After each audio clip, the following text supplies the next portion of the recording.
We will call the Safety and Public Properties meeting to order. Roll call, please. Mrs. Meany? Here. Mr. Russo? Here. Mr. Scott? Here.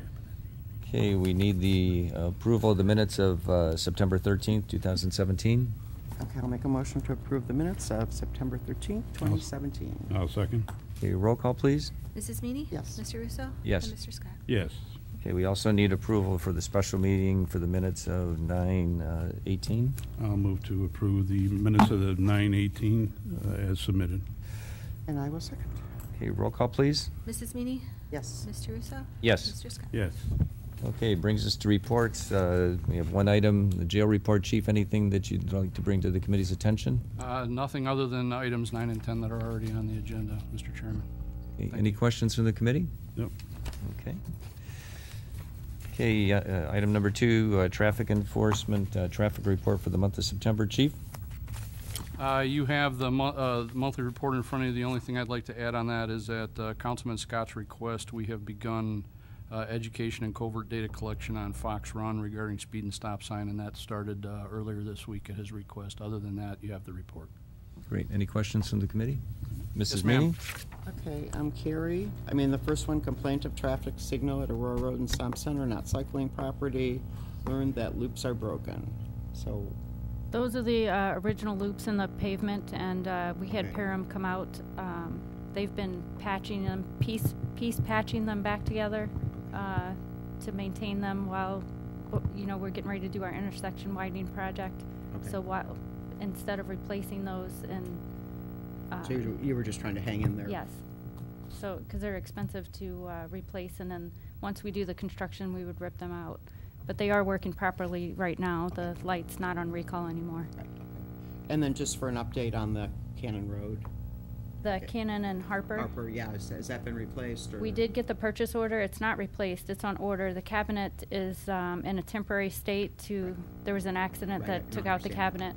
It's in a temporary state.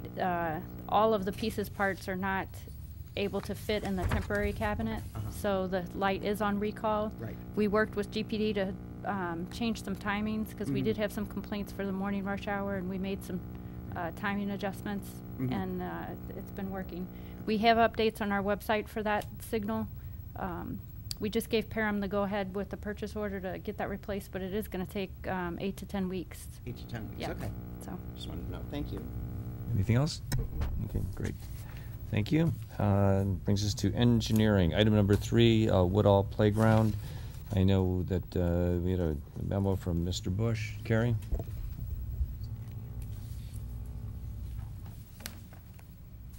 At the August meeting, there was a memo submitted from Mr. Holub about a potential site distance issue with the playground.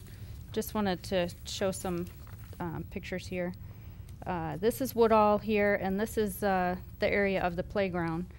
I guess the complaint was possibly cars traveling eastbound on Woodall could potentially not see the kids in the playground, or kids in the playground couldn't see cars traveling. We did a little research. We talked about it at the traffic task force. One of the things is, it's wooded along this property line. We had the property line staked, and unfortunately all the brush and trees are on the neighboring property, so the city can't take those down. This is another picture here of the playground. This is the playground in its, I want to say in its current state. However, the rec department just replaced this old swing set with a new play structure. But we talked to Don Holub, and we have some plans to look at this basketball court here, replacing the asphalt with the asphalt annual next year, and taking a look at the orientation of the basketball hoops. As you can see, one of them faces the roadway, so if you're a bad shot, the ball could potentially go into the street here.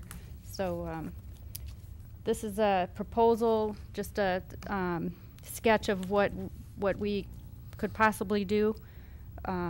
Is redo the asphalt, eliminate some of this asphalt here, propose a landscape mound to kind of keep the balls in the park here, and then either relocate or eliminate this totally, make this a half court just relocate it so that it's further away from the road. So those were some ideas from the traffic task force and speaking with Mr. Holub. So I'll entertain any questions or comments.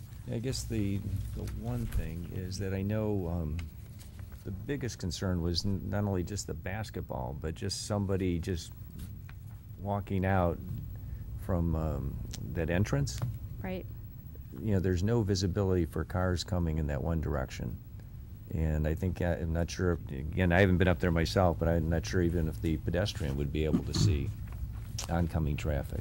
Nancy, you live up there, so. No, I would have the same concern. I mean, personally, my preference would be to put stop signs there, because it's, you know, you're traveling down Woodall quite a ways before you get to that. And, you know, even somebody going the speed limit, you know, they're not going to be able to stop, nor is a person going to be able to, you know, really stop in time to, like I say, that, you know, like I say, my preference for the safety, you know, there is a park there, would be to put a three-way stop there. We didn't not discuss that in traffic task force, and I believe that a stop sign would not be warranted for this situation. I defer to my Cobbs about that, but you know, we could take a look at that to see if it's warranted, if you guys want to go through that exercise. Yeah, Mike? Just off the cuff, I would agree with what Carrie said. We would have to go through and do a study to determine that for sure. Right. And again, I know the warrants for those, there has to be a certain number of traffic flow, but also sight lines, doesn't that come into it as well? It does, but the issue here is that the sight lines are not associated with vehicular traffic. It's not even a pedestrian crossing, I don't believe, issue. Mm-hmm. It's somebody darting out of a park where they probably shouldn't be making that movement anyway, as a pedestrian running out into the street. So again, we'd have to look at all that information as part of a multi-way stop study and Mm-hmm. come back with a recommendation if you want to go that route. Okay. And then I guess, Chief, have there been any accidents or any issues related to this area? Not at the very least, I would say, in my memory, in the last decade, I haven't heard of a single incident. Okay. All right, Nancy? You know, I did talk to John Holub today, this afternoon, and we discussed this. And I think both he and I were of the mind frame, we'd like to keep it where there's at least two basketball. I mean, the kids, whether we shorten it. I guess my point was I didn't want to see, when I saw this, the proposed pavement, you know, pushing it back, was that we just put in this new playground and everything, and I didn't want to, you know, we put all the money into doing that to see then that have to get moved back. I mean, I guess those would be, you know, my comments on that is just I'd like to keep it that, you know, it's a, you know, kind of a regular basketball court, you know, if it has to be a little smaller, and I don't know about flipping it and doing it east-west. We talked about that. It's so narrow. It's so, yeah. The And it's a landscape tough, is you know, narrow. it's a That's bowling why. alley lot. It's Right. you know, not a lot of room. So I mean, it's just going to have to go north-south, I think, is the only really alternative. I mean, I think that probably the landscaping would help. You know, if we could mound it, that, you know, if a ball would get loose, if it could get, you know, caught up into the shrubs. Right. No, I'm just saying, you know, finally, and thanks to engineering rec, that this park has finally been addressed, and it's really looking kind of good, and I'm, you know, hoping that the people in that neighborhood are going to utilize it, and I think we may see, you know, more people up there, so I'd like to see, you know, where it can be, like I say, used for the kids, and they can go out and they can play basketball and be in a safe setting for that. Like I say, the problem, and I walk up there, and obviously I live right around the corner, is the site is just, you can see right there, this huge pine tree right there. You can see on the picture, you know, where it's just, you know, like I say, just going on my gut, erring on the side of caution, I'd rather see stop signs. But, you know, I suppose we can, if you want to talk about it, you know, depending on what the rest of the committee wants to do, if we can discuss this maybe in the spring to see what you know, We can have GPD do the warrant study and come back with information regarding that.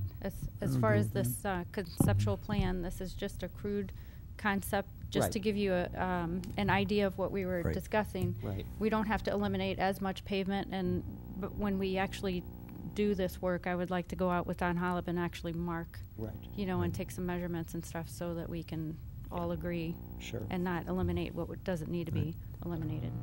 And something along these lines, this would be included in your retainer? Yes, it would. Okay. Yeah, so I think I would like to see that just to be, Because God I'm forbid not this- necessarily sure a three-way stop sign, or maybe just that one stop sign there, or maybe some signage. But again, I'm not the expert. Right. I'd like to No, get an not idea either. of what would make them likely be more heavily utilized now that it's getting fixed up, so. I Alright. didn't mention this earlier, but there was a playground sign coming from the west, heading west, and there, at some point, maybe the sign was taken out or eliminated or something, but back up. it is back up in both directions to Okay. alert motorists that the playground does exist there. All right, So- just want to ask one question. Is it in front of the trees, or is it behind the trees? I can get a picture of it when we bring the That would be warrant good, study in, so because that I we know can- there's a number of signs throughout the city that you don't see them until you come right up on top of them, because they're, the trees are covering them. I'll get some pictures and we'll Okay. review the placement of it. No, that'd be great. Okay. Thank you. Anything else? If the stop sign's not warranted, maybe we could have a sign as you exit the playground to remember that there's traffic coming by. So- Okay. But I'm in favor of doing the warrants, and see if it's warranted. Okay. Okay, Appreciate that. great, thank you. Okay, item number 4, community center indoor pool HVAC. I know there was a question last time on the warranty. And again, there was a memo from Mr. Bush. Carrie? I wasn't at the last meeting, sorry about that, but I do have some warranty information that we supplied. I can answer any questions from anyone if they have questions. So Carrie, this is on the pool heater? Mhm. This warranty's for the pool, for the indoor, because we were replacing the outdoor also, weren't we? Yes. And then Is this for both of them? that was for, let's see.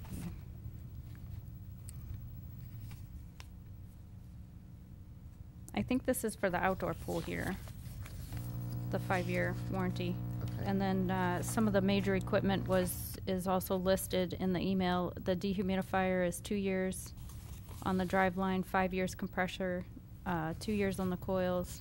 The UV filtration has a 24-month from the ship date. Yeah. And then there's, we do have a 2-year maintenance bond for the project also. Okay, go ahead. I know when they do warranties, and I know when I buy something and try to read, just going through all this. So just so I understand, they'll repair and replace, but we're gonna be responsible for all the labor, shipping, delivery, installation, and handling costs. I'm looking at this, Yes. yeah. So just so I have that right. Yep. Is that, am I reading That's this right? typical for a limited warranty, Right, yes. okay. So, okay, That's that's just kind of. very typical. Yeah, well, no, I know it's, okay. Okay. All right, anything else? Nope. Okay, thank you. Item number 5, City Hall roof replacement, final closeout. Okay, Carrie? This is closeout documents for the City Hall roof replacement. The project original contract award amount was $699,630. The actual work was less. It was $631,268.51. And the project has been completed, and we're asking for approval for the final change order. Okay, any questions? No, I mean, I love these when it comes in less. It's always a good thing. Good job, Gary. And it looks like that we were happy with the roofer looking at the contractor's evaluation. Yes. They did okay, very good. Okay, I'll go ahead then and make a motion to have legislation prepared, authorizing the final closeout for the City Hall roof replacement project in the amount of $631,268.51, and to extend the completion date to January 13th, 2017. I'll second. Okay, any further discussion? Hearing none, roll call, please. Mrs. Meany? Yes. Mr. Russo? Yes. And Mr. Scott? Yes. Okay, thank you. Item number 6, Aurora Road, Cochrane Road, single timing update. At last month's meeting, Ryan Gillespie from GPD was here. He discussed some signal timing options at Aurora and Cochrane and the implications of making timing adjustments at that intersection. He did review some of the cameras and the traffic at that intersection, and it seems as though there was an initial PM rush hour that started, and then at 5:45 traffic sort of died down a little bit, but then a second wave of PM traffic started around 6:10. They're asking to extend the timing pattern for the PM. Normally it starts, the transition starts a little bit before 6 o'clock, and the timing pattern changes at 6 p.m. He wants to extend it to 6:30 and test it and see if we get any complaints. It would increase the signal cycle from 90 seconds to 160 seconds. Okay, any problem with that? No. No. Okay. Happy about that. Do we And need a then- little motion? Yeah, we'll need a motion for that. I'll move that the committee approve the GPD's discussion in regards to the timing change and report back to the committee in November. Great. Second. Okay, any further discussion? Hearing none, roll call, please. Mrs. Meany? Yes. Mr. Scott? Yes. I'm sorry, out of order. Mr. Russo? Yes, okay. All right, item number 7, status update report for September. Carrie? Just a couple items I'd like to mention. One of them is our SOM and Aurora intersection project. Mhm. As everybody's aware around town, the First Energy's been doing some pole utility replacements and relocation there. Traffic has been rough on SOM Center and Aurora Road. It's gonna, I can't really say anything good about it except for expect delays. We are working with them. There have been some miscommunications with the zone setup, and they've had to react to some other emergencies with their work, so they didn't show up in the zone when it was placed.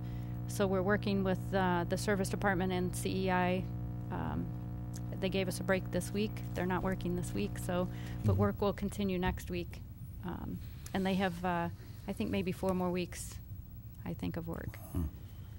And then once we bid out our SOM and Aurora project, when we get into construction for that, traffic will be rough in the area too during that project. So. I just have a quick question. On the Aurora Road reconstruction, so I see we did get awarded some federal money for that, Yes. and it's going to be available in 2021? Yes. And then another real quick one on Okay. the, because I know we talked about the pool before. Any idea, I don't know if you would know this, Carrie, of when they think they're going to start, just so the They had residents to- can get a warning of when the pool is going to close? I don't know. I know they delivered some of the items to the community center, Okay. but I know that the major item had a lead time, and I'm not sure where we Okay. are in the process for Okay, that. thanks. So I can get an update and let you guys know. Okay, thank you. Are there any other questions on any other projects? No, I've got a couple. I just was curious, the SOM Center retaining wall, we approved that earlier this year. and- We're finalizing the design plans for that. what's been the with the holdup on planning that? department. There's been some options, looking at some different options and color brick selections and sealers. But B&N's finalizing the plans for that. Mhm. It should be out to bid No, soon. it just seems like it's been 8-9 months, and and I just think it's a very long time for Okay. something like this to take place. The other thing too, I just noticed that we finally had the bid opening for the Bainbridge Road sidewalks, and again, that was something else that was approved much earlier this year, and that's finally now getting started. The engineering department's been working on a lot of commercial projects. We've had. Oh, no, understood. it's, But uh, again, I think it's one of those things that when the engineering department puts together a budget, And I would think that it would be something that the engineering department feels that they would be able to get accomplished. And I don't know, it just seems that there's been a number of projects that have been, approved by Public Works, approved by council, and nothing's been done with them. And, we're still waiting to get started. I guess the other thing, too, is that a number of these things have been on this agenda for quite some time now. And again, the Brainerd Road over US 422 Bridge Project, city met with ODOT on April 4th. We're waiting for ODOT to get back to us because once that was an ODOT project that they Right. did, and there was some staining that has reappeared after they did the sealer. So we were talking to them about some corrective measures that they could do for that. And Okay. John's reached out to them a couple times, and we've not heard a. Yeah, well, I think we Heard should back from keep them. on reaching out until we do get a response, because I think, we just let these things go, nothing ends up happening. Then I've got two other things that have been on. One has been on for a number of years, this Briar Hill Lake Dam project. We're, waiting for, was it AE/COM? That was URS that changed their name to AECom. They were bought out by some other company. Dan Driscoll's been working with the designer to get the final closeout, and there's some documentation that they needed to supply as far as some manuals and stuff. So, But has this been like 2-3 years now we've been waiting for that to Yep. get finalized? Yep. I think at some point we got to put our foot down and get this finished. And then the other thing, Hunt Club pool demolition. You're waiting for this to be closed out, and I think this has happened well over a year ago. The Hunt Club pool, we met with the contractor. There were some issues with possibly assessing liquidated damages. Tom Loby was working with them to correct the issues, and we've sent the closeout documents, and the contractor's been unresponsive with the closeout documents. We've sent a few letters and made some phone calls, and he's been unresponsive. And what contractor is this? Bauman Enterprises. Is it someone that we use on a regular basis? They've or- done a couple projects in the last 5 years for some demolition. We bought a couple houses for the Timberlane detention basin. They did that work. So they've been a contractor for the city a couple times. So they may not be a contractor in the future then, if they've been unresponsive. So, We still owe him his retainer, and that, Okay. you would think that would be right. motivation on his part to get that closed out so he could be paid his final retainage. No, but if you'd let John know that, again, just looking at this, and I've been, relatively patient myself, not bringing these things up, but I mean, some of this stuff has been on here, like I said, Briar Hill now for several years. And at some point, this stuff needs to get finished. And like I said, some of these other projects that were approved beginning of the year that are just either now getting started or we're still waiting for something to get done. So those are my comments. Thank you, Carrie. Brings us to police and fire. Item number 8, obsolete, unneeded property disposition, a memo from Chief Island. Chief? Thank you, Mr. Chairman. In our never-ending quest to make sure that we maintain as much storage as possible for the things that we do need, we've come across some items that we no longer need. They're no longer functional or they're unneeded for municipal purposes. So I've provided a memo to you with a list of 4 items that we're seeking legislative authority to auction or dispose of. That legislative authority needs to specifically authorize use of an internet auction service. We plan to use either GovPlanet, GovDeals, or PropertyRoom.com to accomplish that. And lastly, we need authorization to destroy anything that doesn't sell at auction, and specifically to destroy item number 4, which is a non-functional firearm, which we'd like to take out of the stream of commerce and destroy that directly. So the memo is a request for legislation serving as authorization to auction property, use internet auction services, or dispose of any property that fails to sell, as well as to destroy the the gun, and we would request that this be done as an emergency so that we can make room for storage for winter time for us. Okay. Any questions from the committee? I just have one, Chief. I've never seen propertyroom.com. Yeah, there are certain items that we get in through the evidence room that propertyroom.com is actually the best site. GovPlanet and GovDeals are very good at doing large-scale items like vehicles and things, but propertyroom.com very often will do things for us that they won't do it at other sites. We use it quite frequently. Oh, okay. Okay, I'll go ahead then and make a motion to have legislation prepared authorizing the police chief to auction the property listed in his memo dated to the Safety and Public Properties Committee of September 19th, 2017.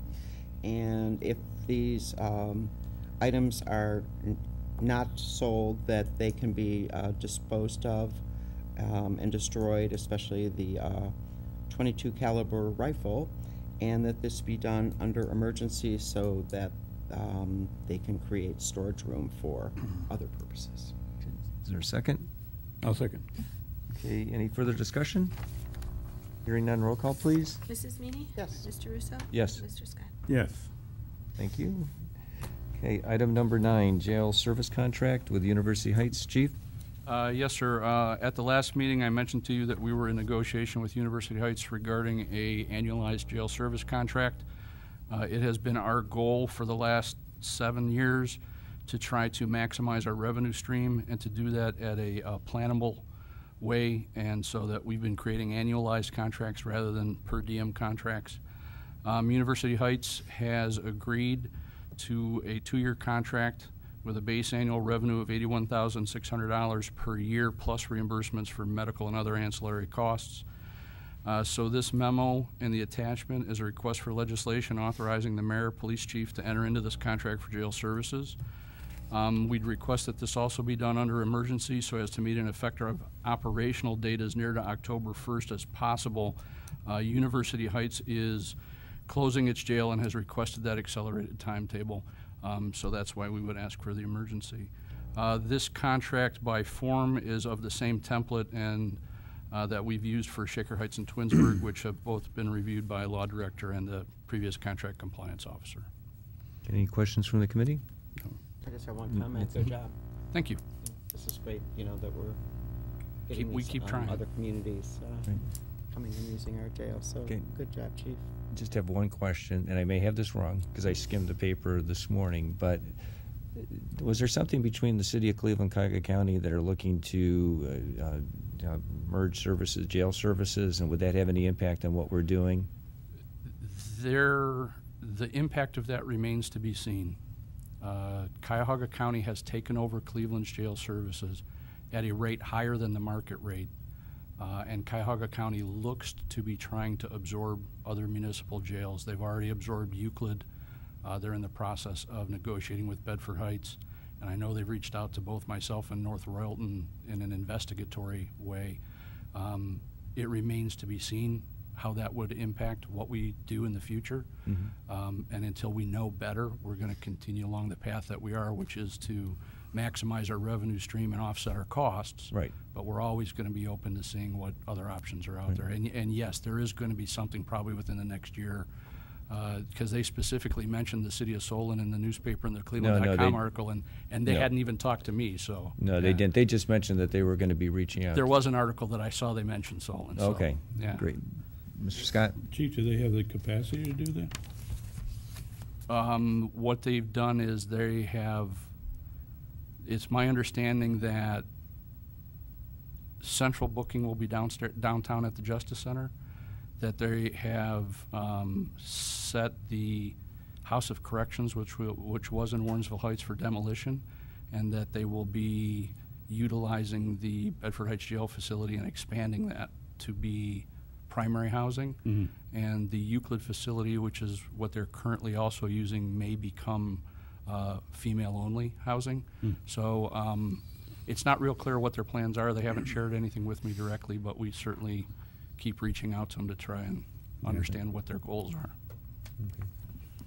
Okay. Great. Okay, is there a motion? Yes, I would move that we have legislation prepared to authorize the police chief and the mayor to enter into a jail service contract with University Heights and declaring an emergency. The contract, the start date should be as soon as possible.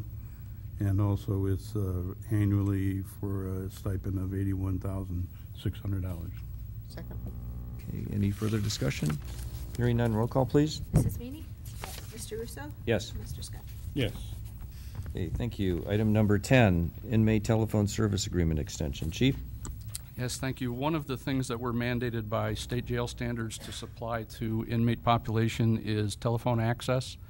And in 2008, we entered into a contract with Global Tel Link. They installed equipment which allowed them to bill for services and cut the city in at 25%. It also gave the city an investigative tool that it didn't have before by allowing recording of those calls in a way that we could utilize those in investigations. That contract has run its course through its extension terms, and so we are currently operating outside of the boundaries of the contract. To be honest with you, there was a point in time where our population in the jail was so low and the revenue stream was so low that they didn't want our business anymore. And at the point in time where we started to pick up, we started to look for alternative vendors. So negotiations have been ongoing for about 18 months now. There was also a dispute where they claimed that due to FCC rules they didn't have to pay us anything, which we did some investigations on and found that it depended on your interpretation of FCC rulings. As of now, however, we have agreed to an extension of the former contract at a rate of 50% revenue generation to the city, which is twice as much as it was at the time of our original contract, and it will allow the same equipment to remain installed and have our access to it. So this memo is a request for legislation to authorize the extension of the prior contract with Global Tel Link at an amount of 50% of the gross revenue. This is going to be for an amount of money that is far less than I would normally need your approval for. However, since it's a multi-year agreement, I've brought this for legislative authority. So it's a request for legislative authority authorizing the mayor, the finance director, and myself to enter into this contract extension. Just one question. What about, will we be able to recoup any of the revenue that was under dispute? We collected revenue through the end of 2016. The revenue that was in dispute was the first 6-7 months of this year. Okay. We won't be able to recoup it directly, but I think based on the larger amount that we will be collecting, we'll be fine. Great, thank you. Any other questions? Okay, is there a motion? Sure, I'll go ahead and make a motion to prepare legislation amending the original inmate telephone service with Global Tel Link for, I believe, 3 years, right, Chief? I believe so, yes, ma'am, Okay. but there are extensions built into that as Okay. well. And that the city will now receive 50% of the gross revenue from the use of the telephones. And not under emergency, right? It's not necessary at this point. Okay. And as outlined in the memos to the Safety and Public Properties Committee from Chief Chris Vyland. Is there a second? I'm second, I'm sorry. Okay, that's none. Roll call, please. Mrs. Meany? Yes. Mr. Russo? Yes. Mr. Scott? Yes. Okay, item 11, building automation system service agreement. Chief? In 2014, when City Council originally approved the Police Department HVAC improvement project, one of the things that went out to bid at that time was extended and optional warranties. At the time that the bids were received, all of the bids from the bidders were determined to be too high for the extended warranty, so we declined all of those options. And we determined to see if we would develop a working relationship with the current vendor or what we would be able to negotiate. The project has been substantially completed. There was a 2-year warranty period which we have gone through, which is expiring this month. And so now we have come to the point where we need to negotiate a continuing preventative maintenance agreement for the software and building automation system. So this is a memo requesting authorization for the mayor, finance director, and myself to enter into a service agreement with the current vendor who did the install, Wadsworth Solutions Incorporated, in the amount of $6,928. Again, this is an amount of money that I would not normally bring in front of you for expenditure. However, because it is a multi-year agreement, I would need legislative authority. As an aside, we now have 2 preventative maintenance agreements that are required, one for the software and automation and one for the hardware and equipment. The combination of both of those, utilizing 2 different vendors, both of whom are state term bidders, is actually cheaper than the maintenance agreements we looked at the time of original building. So we are, original installation, so we are saving some money by doing this as well. Great, thank you. Any questions? I just have Nancy? one real, I mean, I don't really understand a whole lot about HVAC systems, but, so this is the maintenance agreement. Do they come in, chief, and? They don't, they only will, if they you call? will, but what's more important to us is that we provide them remote access. So if we have an air handler or a VAV device or something in the ceiling, you know, you hear those little ticks and whirs, that's not working, we can monitor it on site, but they can also monitor it remotely. And very often it's a software glitch, and it's something that they'll have a programmer fix and update the software and get everything to work again, rather than actually send a technician out. Gotcha. So probably 75% of the work is we call them on the phone, and it's all done outside the building. Thanks. Any other questions? No. Okay, is there a motion? Yes, I would move that we have legislation prepared authorizing the mayor, the finance director, and chief of police to enter into a service agreement for the building automation system with Wadsworth Solutions Incorporated. It's understanding that the amount is $6,928 per year for 3 years, and declare an emergency. Is there a second? Second? Any further discussion? Hearing none, roll call, please. Mrs. Meany? Yes. Mr. Russo? Yes. And Mr. Scott? Yes. Okay, brings us to item number 12, roof replacement, fire station number 1. Memo from Assistant Chief Shebeck. Chief Shaw? Thank you, Mr. Chairman. You have a memorandum outlining a request to solicit request for proposals for design work. This is a kind of a preemptive strike. Obviously, this project has not gone through the budgetary process for 2018, but we do want to take advantage of some of the winter months and downtime to go through that process of finding a company that would satisfy the city requirements for design work if the project is approved in next year's budget. So there's really no expenditure for anything. We're just developing proposals and whatnot. Okay, any questions? Mr. Scott? Who's going to write the RFQ? We'll be working with the engineering department. Okay. And then you'll evaluate with the engineering department what comes back? We probably wouldn't evaluate until the project is approved, but yes, we would be utilizing the expertise of the engineering department to Good. move that forward if approved. Any other questions? Is there a motion? Sure, I'll go ahead and make a motion to have legislation prepared authorizing the fire chief to solicit requests for qualifications for the replacement of the roofing system at the Harper Road Fire Station. Is there a Second. Okay, any further discussion? Hearing none, roll call, please. Mrs. Meany? Yes. Mr. Russo? Yes. And Mr. Scott? Yes. Okay, brings us to the end of our agenda. Is there anything else, or is there a motion to adjourn? I'll make a motion to adjourn. With Mr. Scott? I have one thing. Carrie, I know you're not going to like to hear this, but I have had, over the years that I haven't been on council, a number of complaints about the bridge over Liberty Road on 422 and how it's peeling, and it's been peeling, and it has been peeling ever since it was done. But when they painted that bridge, they stopped because there was a big scandal. In fact, they never got to the one on Solon Road, but it's getting worse and worse, and I would like the engineering department to contact ODOT and see if they can correct that. We can contact them. We've contacted them about a couple other bridges. Typically, when they do a bridge painting project, they do, you know, a big project where they do a bunch of painting. I know they just won't come out here and paint Liberty Road, you know, by itself. But Well, if you hear that they're going to do it, let me know. we can because- request that it be put on a painting project that they have. Okay, thank you. Thank you. Okay. Anything else? I'll go Okay. ahead and make a motion to adjourn. Is there a second? Okay, roll call, please. Mrs. Meany? Yes. Mr. Russo? Yes. And Mr. Scott? Yes. Meeting adjourned.